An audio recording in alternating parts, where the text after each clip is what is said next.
आज का हमारा टॉपिक है sexual reproduction in flowering plants.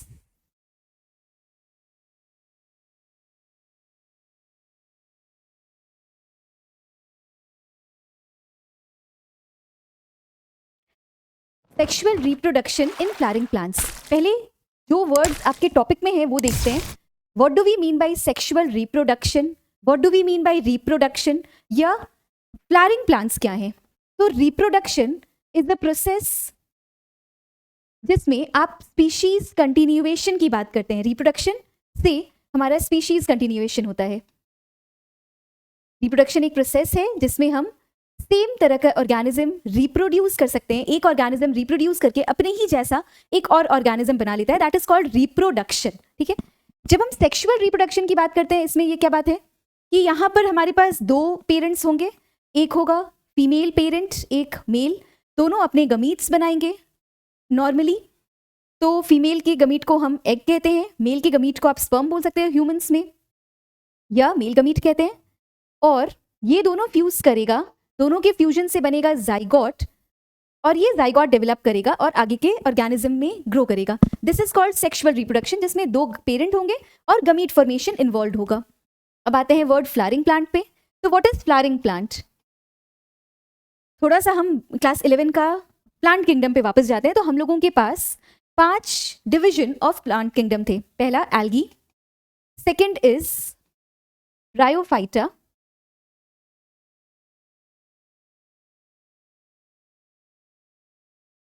Third is pteridophyta, fourth is gymnosperm and fifth is angiosperm.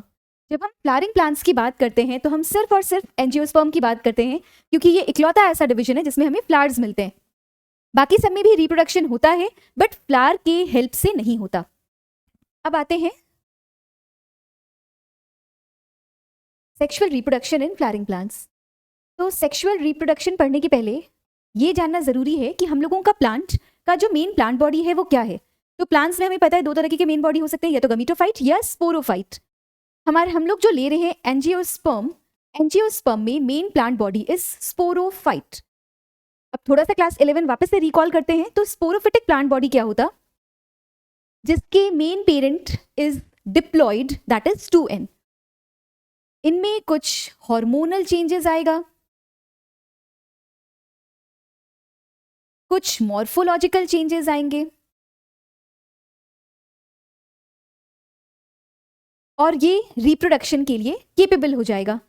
तो हम लोगों के पास जो स्ट्रक्चर्स होते हैं फ्लावर के, पहले तो देखते हैं कि वो किस स्टेजेस में मिल सकता है। तो हमारे पास 3 स्टेजेस हैं जिसमें फर्टिलाइज होता है, that is called fertilization stage. Fertilization के पहले वाला stage is called prefertilization stage, और फर्टिलाइजेशन के बाद को कहेंगे पोस्ट फर्टिलाइजेशन स्टेज। तो जब भी हम लोगों का plant hormonal changes, morphological changes करके रिप्रोडक्टिवली एक्टिव हो जाता है, उसे हम फिर 3 फेजेस में डिवाइड कर सकते हैं। जब फर्टिलाइजेशन नहीं हुआ है उस समय कैसे कैरेक्टर्स, कैसे स्ट्रक्चर्स प्रेजेंट हैं फ्लावर में, क्या क्या चेंजेस है। जब फर्टिलाइजेशन हुआ तो उस समय क्या चेंजेस आ रहे हैं, और जब फर्टिलाइजेशन हो गया, आफ्टर फर्टिलाइजेशन एम्ब्रायो बन रहा है, सीड बन रहा है, फ्रूट बन रहा है, एंडोस्पर्म बन रहा है, those things come under post fertilization. तो ये चैप्टर ही आपका समराइज इसमें हो जाता है कि आप प्री फर्टिलाइजेशन इवेंट्स पढ़ लीजिए, फर्टिलाइजेशन इवेंट्स पढ़ लीजिए, पोस्ट फर्टिलाइजेशन, और ये chapter over. So pre fertilisation event में आप बेसिकली उन ऑर्गन्स के बारे में पढ़ोगे, मेल एंड फीमेल, और गमीट फॉर्मेशन देखोगे कि गमीट आखिर बन कैसे रहे हैं। जब हम गमीट फॉर्मेशन देख लेंगे तो हमें देखना होगा कि मेल गमीट और फीमेल गमीट का फ्यूजन कैसे हो रहा है, तो that is pollination. After pollination हम लोग, क्योंकि हम एंजियोस्पर्म देख रहे हैं, तो हम यहाँ पर डबल फर्टिलाइजेशन पढ़ेंगे। आफ्टर डबल फर्टिलाइजेशन जो भी चेंजेस आते हैं फ्लावर में वो सारी चीजें देखेंगे, जैसे endosperm, embryo development, seed formation, fruit formation. तो these things come under post fertilization events. तो जैसे ही हमारा ये सारा खत्म होता है, we will be over with the chapter. तो स्टार्टिंग विद द चैप्टर। अब फ्लावरिंग प्लांट है तो पहले हम एक फ्लावर का स्ट्रक्चर देखते हैं। आप फ्लावर के स्ट्रक्चर को बनाने से फ्लावर में जाने के पहले सबसे पहले हम बनाते हैं the swollen part on which the flower is situated, this is called thalamus. इस थैलेमस के ऊपर हमारे फ्लावर के सारे वर्ल्स फिक्स्ड हैं। क्या क्या वर्ल्स हैं?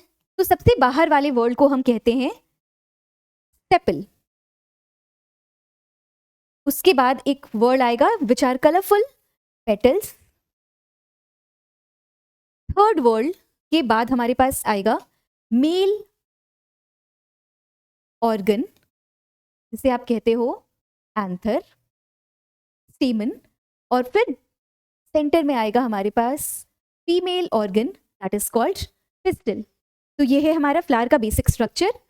First world is called sepal, उसके बाद वाले को कहते हैं petal. This male part is called stamen which is the male part, और इसे कहते हैं pistil which is the female part. ठीक है, ये जो सेपल और पेटल है, सेपल के वर्ल्ड को हम कहते हैं कैलिक्स। मॉर्फोलॉजी याद आ रहा होगा आप लोगों को, क्लास 11 चैप्टर नंबर 5। पेटल के वर्ल्ड को हम कहते हैं कोरोला। ये दोनों वर्ल्ड का मेजर रिप्रोडक्शन में काम नहीं है, these are called accessory worlds. Sepal का क्या काम? तो सेपल बड स्टेज में फ्लावर को प्रोटेक्ट करके रखता है। पेटल्स का क्या काम? तो पेटल्स पॉलिनेशन में हेल्प करते हैं, उसमें नेक्टर होता है, वो अट्रैक्ट करते हैं इंसेक्ट्स को, बट डायरेक्ट रोल इनका रिप्रोडक्शन में नहीं है। जब हम आगे बढ़ते हैं बाकी दोनों वर्ल्ड्स की तरफ, तो दिस मेल वर्ल्ड जिसमें एक पार्ट को हम स्टेमन कहते हैं, उसके वर्ल्ड को हम कहते हैं गाइनोशियम, और फीमेल पार्ट जिसके एक पार्ट को हम पिस्टल कहते हैं, सॉरी,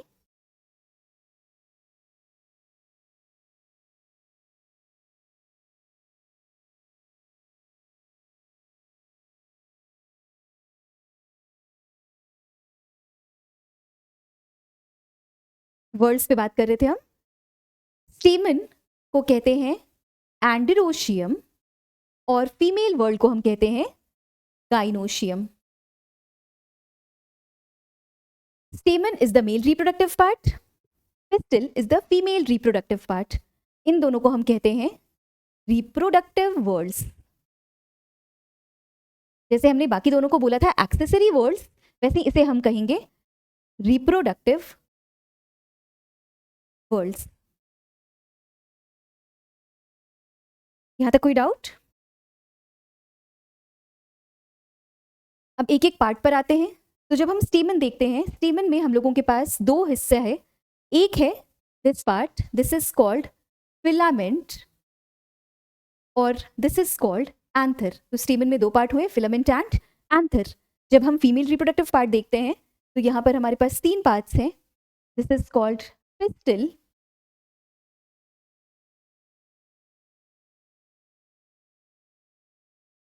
स्टिग्मा, पिस्टल का stigma, this is style, and this is ovary.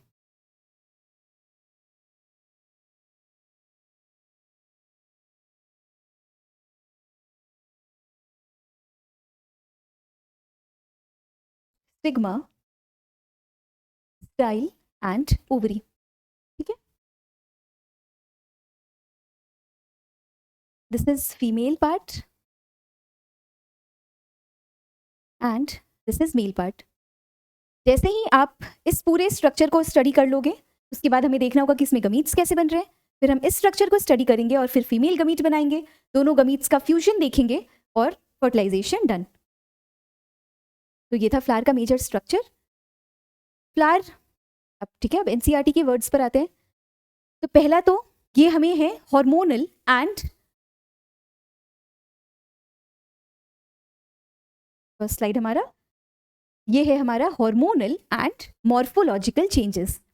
इसके बाद अगर हम बात करें तो फ्लावर क्या है, तो flower is a modified stem, जिस स्टेम पे बनता है फ्लोरल प्राइमोडियम और वो फ्लावर में डेवलप करता है। तो flower is a modified stem, stem का ही मॉडिफिकेशन है आफ्टर हार्मोनल चेंजेस, और फिर वो फ्लोरल प्राइमोडियम बनाता। फ्लोरल प्राइमोडियम में पहले बड बनेगा और बड डेवलप करके फुल फ्लावर बनाएगा।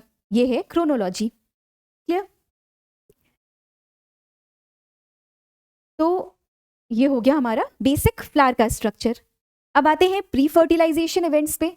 तो वापस से वही बातें, प्री फर्टिलाइजेशन इवेंट मतलब फर्टिलाइजेशन के पहले मेरे स्ट्रक्चर्स कैसे दिखते हैं और गमीज कैसे फॉर्म होता है, बस इतना पढ़ना है हमें। तो प्री फर्टिलाइजेशन इवेंट मतलब जब फ्लावर बन चुका है, फ्लावर में सारे male and female reproductive parts आ चुके हैं, तो उनका स्ट्रक्चरिंग कैसे होगा, उनमें गमीज कैसे बनेगा, ये चीजें। First topic is about स्टेमन। तो आप स्टेमन देखोगे, स्टेमन में माइक्रोस्पोरोजेनेसिस देखेंगे और माइक्रोस्पोरांजियम देखेंगे, और फिर उसके बाद हम पॉलन ट्यूब देखेंगे, पॉलन ट्यूब, पॉलन ग्रेन, ये सब फॉर्मेशन देखेंगे। तो एक स्टेमन का स्ट्रक्चर देखिए, दिस इज फिलामेंट, और फिलामेंट के ऊपर यूं ऐसा बाइलोब्ड एक स्ट्रक्चर होता है जिसे हम कहते हैं एंथर। तो वी हैव टू पार्ट्स, इसे हम कहते हैं फिलामेंट और इसे कहते हैं एंथर। स्ट्रक्चरल क्वेश्चंस क्या हैं? तो एनसीईआरटी जैसे जैसे हम रीड करेंगे ये चीजें हमें क्लियरली विजिबल होंगी एनसीईआरटी बुक में। एंथर के लिए दो वर्ड यूज किया जाता है। पहला वर्ड हम यूज करते हैं बाइलोब्ड और दूसरा वर्ड यूज करते हैं डाइथीकस। अभी डाइथीकस क्या है देखते हैं 2 मिनट में, उसके पहले आते हैं फिलामेंट पे। फिलामेंट के लिए क्या वर्ड यूज करते हैं, क्या बात करते हैं? तो ये वाला जो एंड होता है फ्लावर के पास, इसे कहते हैं प्रॉक्सिमल एंड। ये प्रॉक्सिमल एंड मैं पूछूं कि कहां से अटैच होता है, तो ये तो फ्लावर का वर्ल्ड है, ये फ्लावर के वर्ल्ड पे अटैच होगा कहीं ना कहीं, या तो ये थैलेमस पे अटैच होगा, और अगर थैलेमस पे नहीं तो ये कभी कभी पेटल पे भी अटैच होता है। अगेन आपको क्लास 11 में ये चीजें बताई गई हैं कि स्टेमन या तो थैलेमस से अटैच होगा या फिर कभी कभी उसका एसोसिएशन हमें पेटल के साथ भी देखने को मिलता। तो ये फिलामेंट हो गया। ये फिलामेंट ही आगे कंटिन्यू होता है दो लोब के बीच में, विच इज कॉल्ड कनेक्टिव। तो जब हम इसका क्रॉस सेक्शन देखते हैं एंथर का, तो हमें क्रॉस सेक्शन कुछ ऐसा देखने को मिलता है। ये है लोब 1 और ये है लोब 2। इन दो लोब के बीच में, दोनों लोब में हमें यहां पर कुछ ग्रूव जैसा देखने को मिलता है जिसे कहते हैं लॉन्गिट्यूडिनल ग्रूव। और इन दो लोब्स में यहां पर हमें प्रेजेंट होता है दो दो थीका। एक लोब में दो थीका, इसलिए इसे नाम दिया गया डाइथीकस। एक लोब में दो थीका। तो अगर मैं एंथर की बात करूं तो एंथर इज बाइलोब्ड, एक एंथर में दो लोब होगा और थीका कितना होगा? Total 4 theca, that is dithecous. एक लोब में दो थीका, टोटल 2 लोब है तो टोटल 4 थीका। क्लियर? इसे अगर ये देखें ऐसा, तो ये है एंथर, ये नीचे कनेक्टिव, इस तरह से ये फिलामेंट के साथ कनेक्ट होके जाता है। तो यहां पर हमें बीच में मिलता है connective, which is nothing but the extension of filament in the anther.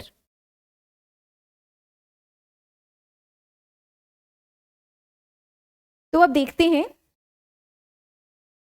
Anther का ट्रांसवर्स सेक्शन।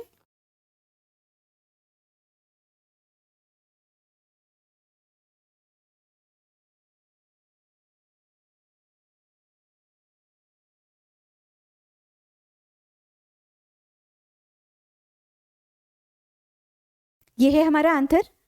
एंथर में 2 लोब और ये हो गया उसका 4 थीका। तो जो एंथर होता है वो हमें स्टेजेस में देखने को मिलता है। First stage is called young anther and it's mature stage is called mature anther. तो पहले हम यंग एंथर का स्ट्रक्चर स्टडी करते हैं सही से। जब हम स्ट्रक्चर स्टडी कर लेंगे तो हमें समझ में आएगा यंग एंथर और मैच्योर एंथर में क्या डिफरेंसेस है। तो ये है हमारा 2 लोब, लोब 1, लोब 2, एक लोब में 2 थीका, 2 लोब में 4 थीका। ये जो स्ट्रक्चर है this is called microsporangium. This structure is called microsporangium. और एक एंथर में कितने माइक्रोस्पोरैंजियम मिलेंगे हमें? 4 माइक्रोस्पोरैंजियम। इस माइक्रोस्पोरैंजियम के अंदर क्या है? तो this microsporangium is comprised of sporogenous tissue. इसके अंदर क्या मिलेगा हमें? स्पोरोजीनस टिश्यू मिलेगा, जिसका प्लॉइडी क्या होगा? तो हमें पता है कि हमारा मेन प्लांट बॉडी डिप्लॉइड है, स्पोरोफिटिक जनरेशन का है, तो ऑब्वियसली ये 2n होगा।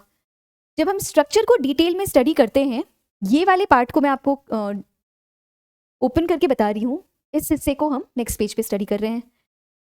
तो अगर आप एक माइक्रोस्पोरांजियम बनाना चाहो, माइक्रो वर्ड हम यूज करते हैं मेल्स के लिए, ये हम एक माइक्रोस्पोरांजियम अगर बना रहे हैं तो एक माइक्रोस्पोरांजियम के ऊपर कितने लेयर्स होंगे?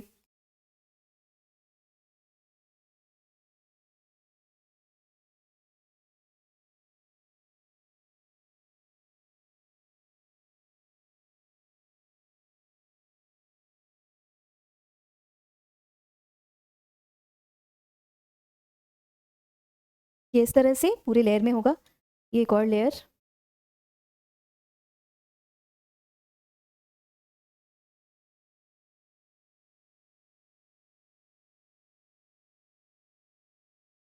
और इसके ऊपर हमें एक और लेयर देखने को मिलेगा। तो टोटल कितने लेयर्स हुए? 4। फर्स्ट, सेकंड, थर्ड और ये हो गया फोर्थ। फर्स्ट लेयर है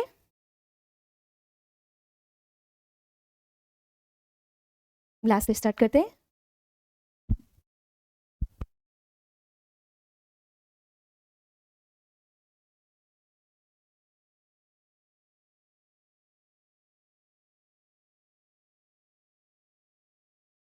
फर्स्ट लेयर है हमारा epidermis, second is endothecium, third is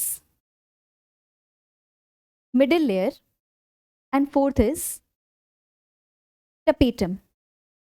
ऊपर की जो तीनों लेयर हैं इनका काम सिर्फ और सिर्फ प्रोटेक्शन का है, और आफ्टर प्रोटेक्शन ये डेhiscence में हेल्प करते हैं। डेhiscence क्या होता है बताती हूँ।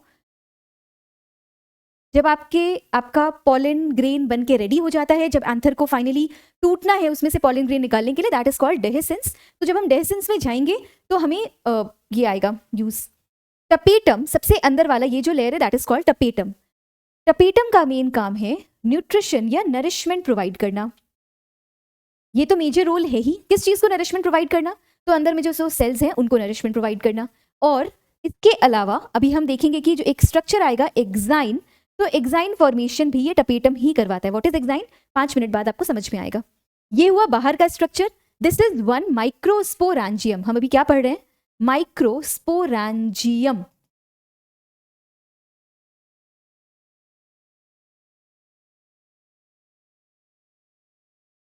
एक माइक्रोस्पोरांजियम में आउटर लेयर्स ये सारे हुए। जब हम अंदर की बात करते हैं तो अंदर में हम लोगों के पास बहुत सारे सेल्स हैं, जिन सेल्स को हमने क्या बोला? हमने बोला sporogenous tissue which is 2n। ये स्पोरोजेनस टिश्यू आगे जाकर डिवीजन करेगा, मियोसिस करेगा, वो माइक्रोस्पोर बनाएगा। आफ्टर माइक्रोस्पोर फॉर्मेशन ये बनाएगा पॉलन ग्रेन, मतलब ultimately this will lead to pollen grain. तो जब इसके अंदर ये पॉलन ग्रेन कहलाने लगेगा तो हम अपने माइक्रोस्पोरांजियम को क्या बोल सकते हैं? हम उसके बाद इसको तब बोलेंगे पॉलन सैक। अभी हम इसे कह रहे हैं माइक्रोस्पोरांजियम। जब डिवीजन हो जाएगा, आफ्टर डिवीजन ये पहुंचेगा पॉलन ग्रेन फॉर्मेशन पे, तब हम माइक्रोस्पोरांजियम को पॉलन सैक कहेंगे। तो एक बार आते हैं पूरे स्टेप वाइज प्रोसेस पर। तो ये था हमारा एंथर, जिस एंथर में 4 माइक्रोस्पोरांजियम है। अभी हम इसे माइक्रोस्पोरांजियम ही बोलेंगे।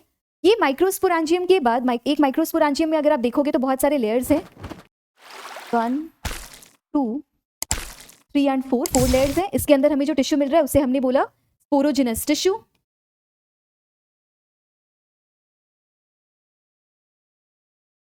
ये जितने भी सेल्स हैं हमें पता है कि मेल गमीट्स का नंबर बहुत ज्यादा होता है। तो जितने भी सेल्स हैं, अगर हम एक स्पोरोजेनस सेल देखें विच इज 2n, तो सारे के सारे सेल आगे जाकर पॉलन बनाने के लिए सक्षम है। तो इनको हम कहते हैं PMC which is called pollen mother cell, या हम इसी को कह सकते हैं MMC which is called microspore mother cell. Clear?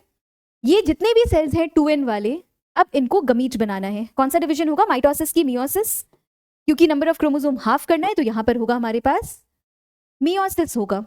Meiosis के बाद क्या बनेगा? तो मियोसिस के बाद आएगा हमारे पास 4 सेल। ये 4 सेल का प्लॉइडी क्या होगा? तो इंडिविजुअली सबका प्लॉइडी होगा n, क्योंकि मियोसिस क्या है? मियोसिस के बाद जो नंबर ऑफ क्रोमोसोम होता है वो हाफ होता है। और कितने सेल्स बनते हैं डॉटर सेल? 4। इसे हम कहते हैं माइक्रोस्पोर टेट्राड। अभी तक ये जो चारों सेल्स हैं ये आपस में साथ में हैं, ये सेपरेट आउट नहीं हुए हैं। जब ये सेपरेट आउट होंगे तब हम इसे बोलेंगे पॉलन। जब ये डिहाइड्रेट करेगा हमारा आंथर, ये सेपरेट आउट होंगे, तो ये चार अपना सेपरेट सेल्स बनाएंगे, तब हम जाकर इसे बोलेंगे पॉलन ग्रेन। ये सारी चीजें कहां पर हो रही हैं? तो ये सारी चीजें इसी के अंदर हो रही है फिलहाल, अभी तक बाहर कहीं कुछ नहीं निकला है, सब कुछ अंदर में ही चल रहा है। इस पॉलन ग्रेन का अगर हम स्ट्रक्चर देखें, अच्छा उसके पहले पॉलन ग्रेन का प्लॉइडी क्या है? एन। तो क्या ये पॉलन ग्रेन ही हमारा मेल गमीट है? नहीं, ये पॉलन ग्रेन मेल गमीट नहीं है, बहुत इंपॉर्टेंट वर्ड है। Pollen grain is our male gametophyte. तो इससे क्या समझ में आता है कि पॉलन ग्रेन वो स्ट्रक्चर है जिसके अंदर हमारा मेल गमीट होगा। तो pollen grain is not male gamete, rather pollen grain is the male gametophyte. वापस से एक बार इसको देखते हैं। तो हमारे पास स्पोरोजिनस टिश्यू है इसके अंदर जो मियोसिस करेगा, मियोसिस के बाद 4 सेल्स बनेंगे और वो बनाएगा pollen grain which is the male gametophyte. Clear है? तो हम पॉलन ग्रेन का स्ट्रक्चर देखते हैं। This is the structure of one pollen grain. अभी इसमें एक बड़ा सा वैक्यूल है। काइंडली आप एनसीईआरटी का डायग्राम रेफर कीजिए, इसमें बहुत ही सुंदर उसमें डायग्राम बनाया हुआ है और क्लियरली डिनोट कर रहा है कि किस तरह से वैक्यूल के होने की वजह से यहाँ पर एक इरेगुलर न्यूक्लियस आता है, जिस न्यूक्लियस में हमें वैक्यूल के होने की वजह से एसिमेट्रिक स्पिंडल फॉर्मेशन मिलता है। अगर एसिमेट्रिक स्पिंडल फॉर्मेशन मिल रहा है तो अगर यहाँ पर हम माइटोसिस करेंगे, माइटोसिस में 2 सेल्स बनते हैं, ये अभी एन है तो 2 सेल बनेगा जो एन ही होगा डेफिनेटली। तो ये हमारा सेल है जिसमें 2 सेल तो बने बट एक बहुत बड़ा सेल बना और एक छोटा सेल बना। बड़े वाले सेल को हम कहते हैं वेजिटेटिव सेल और छोटे सेल को कहते हैं जनरेटिव सेल। वापस से इसको बताइए कि क्यों आखिर हमने 2 डिफरेंट तरीके के सेल बनाए? क्यों? क्योंकि यहाँ पर वैक्यूल के प्रेजेंस की वजह से ये जो स्पिंडल बना हमारा वो बना एसिमेट्रिक, और जब स्पिंडल एसिमेट्रिक बना तो सेल्स का जो साइज था वो डिफरेंट रहा। क्लियर? बाहर आते हैं तो pollen, this is called pollen grain. तो बाहर की साइड हम देखते हैं तो पॉलन का 2 लेयर है, एक तो प्लाज्मा मेम्ब्रेन तो है ही जो येलो कलर से आपको दिख रहा है, उसके ऊपर एक ये रेड वाला लेयर और उसके ऊपर एक ये ऑरेंज लेयर।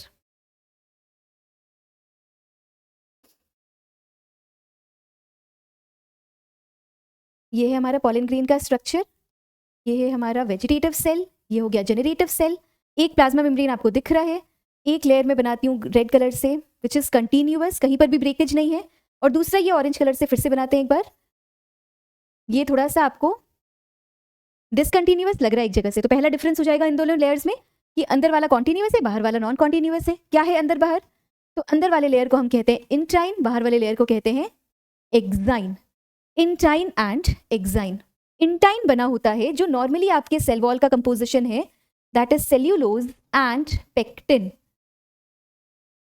ये तो प्लाज्मा मेम्ब्रेन है ही, प्लाज्मा मेम्ब्रेन के ऊपर सेल वॉल जैसा ही एक स्ट्रक्चर मिल रहा है इंटाइन, और एक स्ट्रक्चर मिलता है exine which is made up of sporopollenin. बहुत इंपॉर्टेंट है एग्जाम पॉइंट ऑफ व्यू के लिए। What is sporopollenin? तो स्पोरोपोलिनिन एक ऐसा केमिकल है जो रेजिस्टेंस देता है किस चीज से? टेम्परेचर, एल्कलिनिटी, एसिडिटी, मतलब एसिड कंडीशन, डिहाइड्रेशन से भी उसको बचाता है। तो मतलब स्पोरोपोलिनिन बेसिकली कर क्या रहा है? स्पोरोपोलिनिन पॉलन के लाइफ को इन्हांस कर रहा है, पॉलन का जो वायबिलिटी है, पॉलन कितने दिन तक जिंदा रह सकता है जर्मिनेट होने के पहले, उस चीज को इन्हांस करके रख रहा है। तो दोनों एक्साइन और इंटाइन के स्ट्रक्चर में डिफरेंस है। एक्साइन बना होता है स्पोरोपोलिनिन का, इंटाइन बना होता है सेल्यूलोज एंड पेक्टिन का।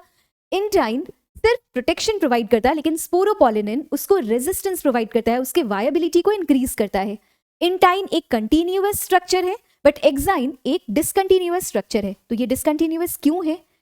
इसके डिसकंटिन्यूअस होने का रीजन है कि ये इतना हार्ड स्ट्रक्चर है कि अगर ये प्रेजेंट होता तो यहाँ से हमें पॉलन से, मतलब पॉलन में से मेल गमीट निकालना पॉसिबल नहीं होता। तो यहाँ पर ये स्ट्रक्चर प्रेजेंट होता है जिसकी वजह से जब भी पॉलन ट्यूब बनना है, आप समझोगे 2 मिनट बाद, ये पॉलन ट्यूब बनेगा जिसमें मेल गमीट आएंगे तो वो पॉलन ट्यूब बनना ईजी होता है।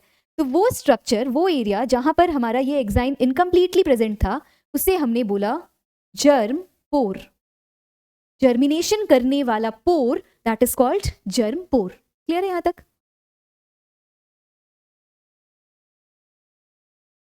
तो हम लोगों के पास अब अगर देखें तो हम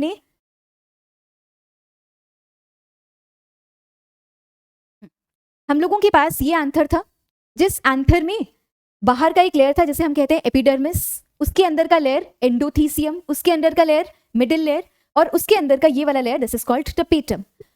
उसके अंदर हमें मिला बहुत सारा 2n structure that is sporogenous tissue. तो ये था यंग एंथर का स्ट्रक्चर। जब एंथर मैच्योर कर रहा है तो डिफरेंसेस क्या आए? तो मैच्योर एंथर में टपेटम और मिडिल लेयर यूज्ड अप हो जाता है। कैसे टपेटम और मिडिल लेयर यूज्ड अप हुआ? तो हमने टपेटम क्यों रखा था? टपेटम हमने रखा था नरिशमेंट के लिए। तो ये जो स्पोरोजेनस सेल्स हैं जब ये ग्रो करेंगे इनको नरिशमेंट चाहिएगा ना, तो ये किससे नरिशमेंट लेंगे? ये इसी टपेटम और मिडिल लेयर को खत्म कर लेंगे। तो यंग एंथर और डिफरेंस लिखते हैं अब हम लोग। तो जब हम डिफरेंस लिखते हैं यंग एंथर और मैच्योर एंथर में,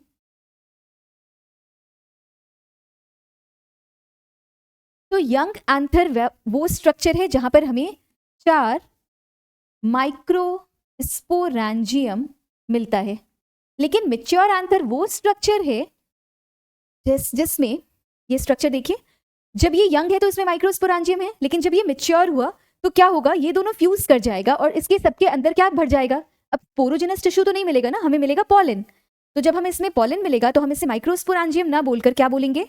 हम इसे बोलेंगे पॉलन सैक। तो यहाँ 4 माइक्रोस्पोरेंजियम मिला, लेकिन मैच्योर होने के बाद हमें वहीं पर मिला 2 पॉलन सैक। क्लियर? यहां पर हमें अंदर में स्पोरोजिनस टिश्यूज मिले। स्पोरोजिनस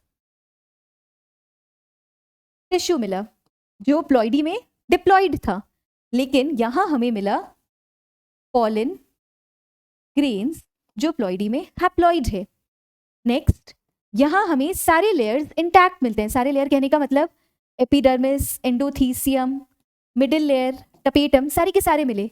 लेकिन जब हम इधर आते हैं तो हमें मिडिल लेयर और टपेटम ये दोनों क्या होता है? ये दोनों यूज्ड अप हो जाता है। क्यों यूज्ड अप हो गया ये भी बता दिया है। तो this is the difference between young anther and mature anther.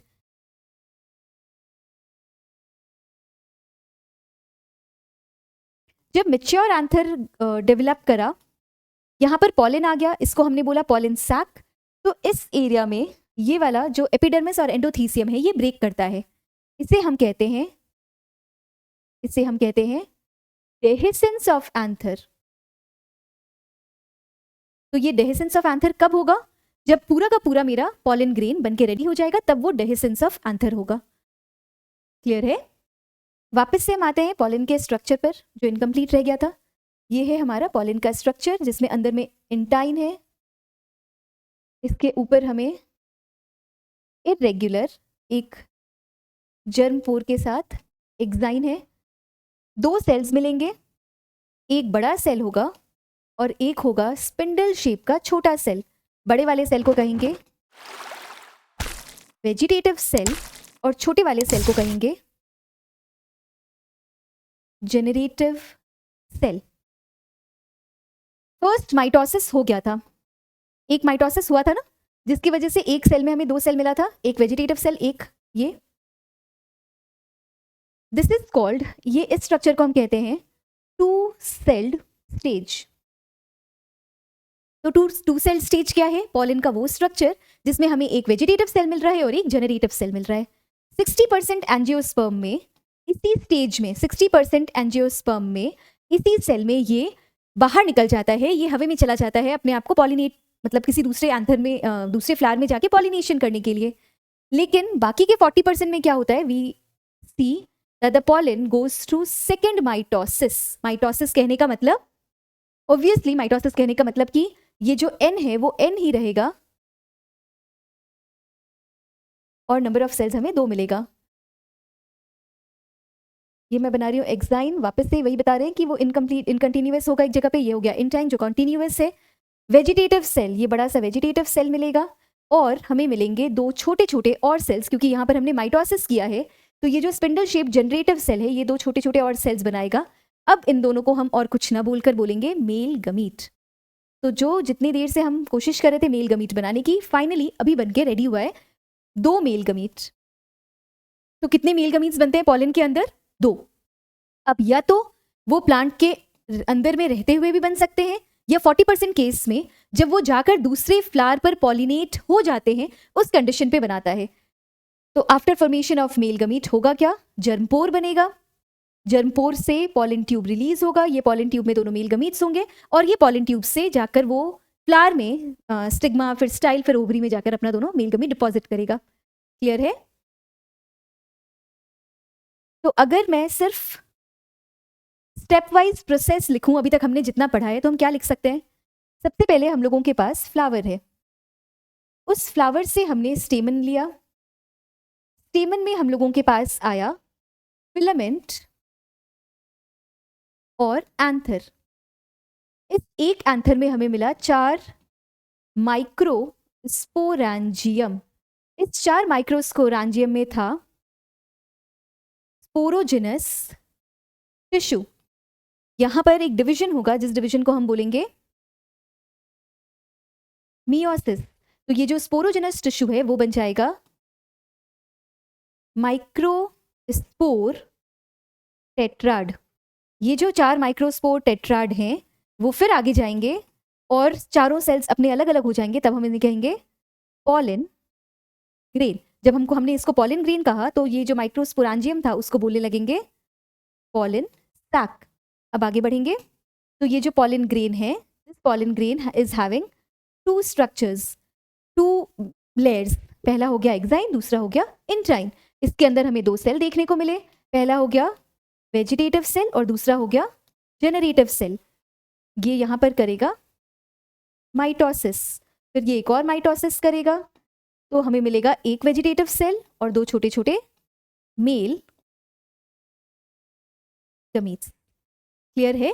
ये है क्रोनोलॉजी, ये है स्टेप बाय स्टेप प्रोसेस जिसमें माइक्रोस्पोरांजियम बदल जाता है पॉलन सैक में, फिर वो ब्रेक करता है, सारे के सारे पॉलन बाहर निकलते हैं। यहाँ पर जब 2 मेल गमीट बन चुका है और वो जाकर किसी दूसरे प्लांट बॉडी पर फीमेल रिप्रोडक्टिव पार्ट पे बैठ गया है, तो ये एक लंबा सा ट्यूब निकालता है। इस ट्यूब को हम कहते हैं पॉलन ट्यूब। कोई डाउट? नहीं। कुछ डिफरेंसेस देखते हैं, तो डिफरेंसेस आप बताइए मुझे वेजिटेटिव सेल और जेनरेटिव सेल के बीच में। तो वेजिटेटिव सेल कैसा होगा? Vegetative cell large in size होगा और generative cell small in size. Vegetative cell क्या करेगा? तो vegetative cell mostly pollen tube formation में हेल्प करेगा और जेनरेटिव सेल क्या करेगा? तो ये मेल गमीट बनाएगा। वेजिटेटिव सेल में कोई भी डिवीजन नहीं होगा, जेनरेटिव सेल अंडरगोस माइटोसिस, वो फिर से माइटोसिस करेगा ताकि मेल गमीट बन पाए। क्लियर है डिफरेंस? एक और डिफरेंस लिखते हैं हम एक्साइन और इंट्राइन का।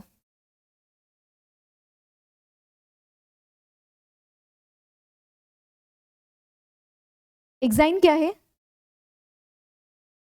Outermost layer of pollen grain, सबसे बाहर का लेयर है एक्साइन और उसके अंदर का लेयर है इंट्राइन। एक्साइन की बात करें वो किस चीज का बना है? तो वो बना है स्पोरोपोलेनिन का। इंट्राइन की बात करें वो किसका बना है? तो वो बना है हमारा सेल्यूलोज और पेक्टिन का। एक्साइन की बात करें तो उसमें हमें मिलेगा डिसकॉन्टिन्यूअस लेयर, और इंट्राइन की बात करें तो ये होगा हमारा कंटिन्यूअस लेयर। क्लियर है?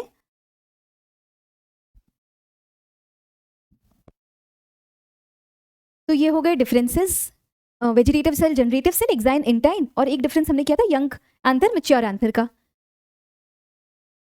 स्ट्रक्चर वाइज अगर देखा जाए तो इस टॉपिक से इंपॉर्टेंट था ये वाला स्ट्रक्चर जिसमें हमने चारों लेयर्स के बारे में देखा, और एक और स्ट्रक्चर जो इंपॉर्टेंट है वो है आपका पॉलन का स्ट्रक्चर।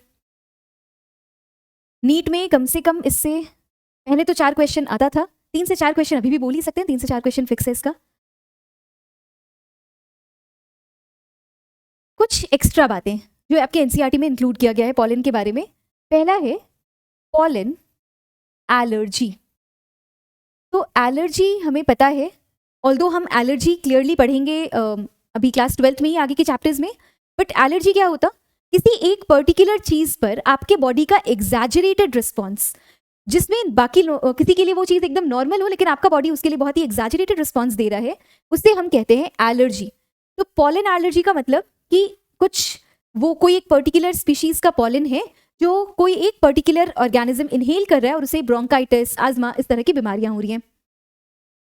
तो एक ग्रास है पार्थेनियम, ये जब वीट इंपोर्ट हो रहा था तो उसके साथ हमारे पास आ गया था। इसका जो पॉलन होता है वो बहुत ही एलर्जिक होता है। एलर्जीज कैसे कॉज होते हैं, तो ऑब्वियसली आप इनहेल कर रहे हो तो कहीं ना कहीं ये आपके रेस्पिरेटरी ट्रैक्ट की ही एलर्जीज को स्पीड अप करेगा। आस्थमा हो गया, bronchitis. So these are the allergies caused by, these are some of the allergies caused by pollen. Second topic जो आपका एनसीईआरटी इंक्लूड किया है वो है पॉलन टैबलेट्स। तो पॉलन हमें पता है बहुत ही अच्छा न्यूट्रिटिव सोर्स है, बार बार हमने देखा कि इसमें नरिशमेंट के लिए चीज़ें भरी रहती हैं। क्यों? क्योंकि इसको पता है, प्लांट को पता है, फ्लावर को पता है कि पॉलन अभी उसका मेल गमीट को लेकर काफ़ी दिन तक उड़ के रहेगा, हवा में रहेगा, किसी इंसेक्ट के पैर पे रहेगा, जब तक उसको स्टिग्मा नहीं मिल जाता। तो इसमें खाना भरा हुआ है, इसी खाने को हम यूज़ कर लेते हैं अपने यूज़ के लिए, तो हम बनाते हैं टैबलेट्स, पॉलन टैबलेट्स, जो एनर्जी का सोर्स की तरह यूज़ किया जाता है for athletes and for horse Riders, horses. Clear? Next आते हैं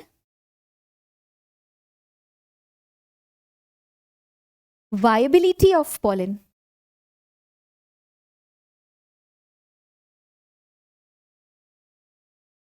पॉलन का वायबिलिटी, वायबिलिटी मतलब जर्मिनेशन के पहले वो कितने दिन तक रह सकता है, सरवाइव कर सकता है विदाउट बीइंग डिग्रेडेड। जैसे ये है आपका एक फ्लावर, एक प्लांट, ये उसका फ्लावर है, ये दूसरा प्लांट, ये उसका फ्लावर, ये उसका स्टिग्मा, और ये इसका एंथर। एंथर से निकला पॉलन और इसके स्टिग्मा तक पहुंचा, इसमें कितना समय लग रहा है ये कोई डिफाइंड नहीं है। ऐसा नहीं कि ये निकला और तुरंत इसके स्टिग्मा पे पहुंच ही गया। तो वो कितने दिन तक इसके बीच में सर्वाइव कर सकता है, this is called viability of pollen. Clear? ये वायबिलिटी किन चीज़ों पे डिपेंड करता है, तो ये डिपेंड करता है ह्यूमिडिटी पे। जो भी चीज़ इसको डैमेज करेगा ऑब्वियसली उसी पे डिपेंड करेगा। स्पीशीज़ पे डिपेंड करता है, किसी स्पीशीज़ का ये जो वायबिलिटी पीरियड होता है वो बहुत हाई होता है, कुछ स्पीशीज़ में कम होता है। ये डिपेंड करता है टेम्परेचर पर। अगर टेम्परेचर फेवरेबल है तो पॉलन काफ़ी दिन तक जिंदा रहेगा, नहीं है तो वो डिग्रेड हो जाएगा। जैसे कुछ स्पीशीज़ है, कुछ फैमिलीज़ हैं, रोजेसी फैमिली या सोलेनेसी फैमिली, इनमें जो पॉलन का वायबिलिटी होता है वो बहुत हाई होता है, मंथ्स में होता है। लेकिन जैसे हम वीट की बात करें तो वीट ये सब में जो वायबिलिटी होता है वो बहुत ही कम होता, अप्रॉक्स 30 मिनट्स का होता, तो वायबिलिटी कम होता है इन स्पीशीज़ में। अगर पॉलन का इतना वायबिलिटी नहीं है तो हम इसे स्टोर भी नहीं कर सकते, तो इसलिए हमने बनाया अपने यूज़ के लिए, we have pollen banks. Bank क्या होता? जहाँ पर कुछ चीज़ें स्टोर होती हैं। तो अगर हम स्टोर कर रहे हैं किसी को, पॉलन को स्टोर कर रहे हैं कहीं पर, that is called pollen bank. तो पॉलन बैंक में हम क्या करते हैं, पॉलन को स्टोर करके रखते हैं। स्टोर करके रखने का हमारा फायदा क्या है, हमारा पर्पस क्या है स्टोर करके रखने का? तो जब आप पॉलन को स्टोर करके रख रहे हो तो कहीं ना कहीं ये बाद में जाकर हमें हाइब्रिडाइजेशन में काम आता है, हमें प्लांट ब्रीडिंग में काम आता है, और ऑब्वियसली स्पीशीज को तो सुरक्षित रखने में काम आएगा ही। इस पॉलन को स्टोर करने के लिए हम यूज करते हैं -196 डिग्री सेल्सियस पर लिक्विड नाइट्रोजन। इसमें हम स्टोर करके रखते हैं, इसे कहते हैं क्रायो प्रिजर्वेशन। नेक्स्ट चैप्टर में हम बात करेंगे और भी स्टोरेजेस के, तो मोस्टली हम स्टोर करते हैं -196 डिग्री सेल्सियस लिक्विड नाइट्रोजन में। क्लियर? तो ये एक्स्ट्रा बातें थी 4, pollen bank, viability of pollen, pollen allergy और पॉलन टैबलेट्स, जो आपके एनसीईआरटी में इंक्लूडेड टॉपिक्स है। काइंडली उसको एक बार रेफर कर लीजिएगा।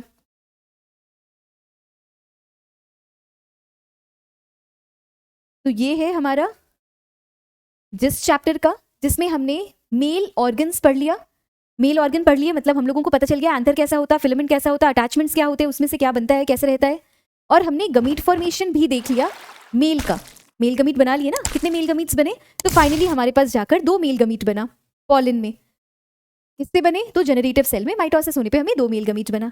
तो प्री फर्टिलाइजेशन इवेंट का मतलब अगर हम बात करें कि हमने आज क्या पढ़ा, तो प्री फर्टिलाइजेशन इवेंट का हाफ पार्ट मतलब मेल का पार्ट हमारा कंप्लीट होता है। नेक्स्ट क्लास देखेंगे pre fertilisation events in female.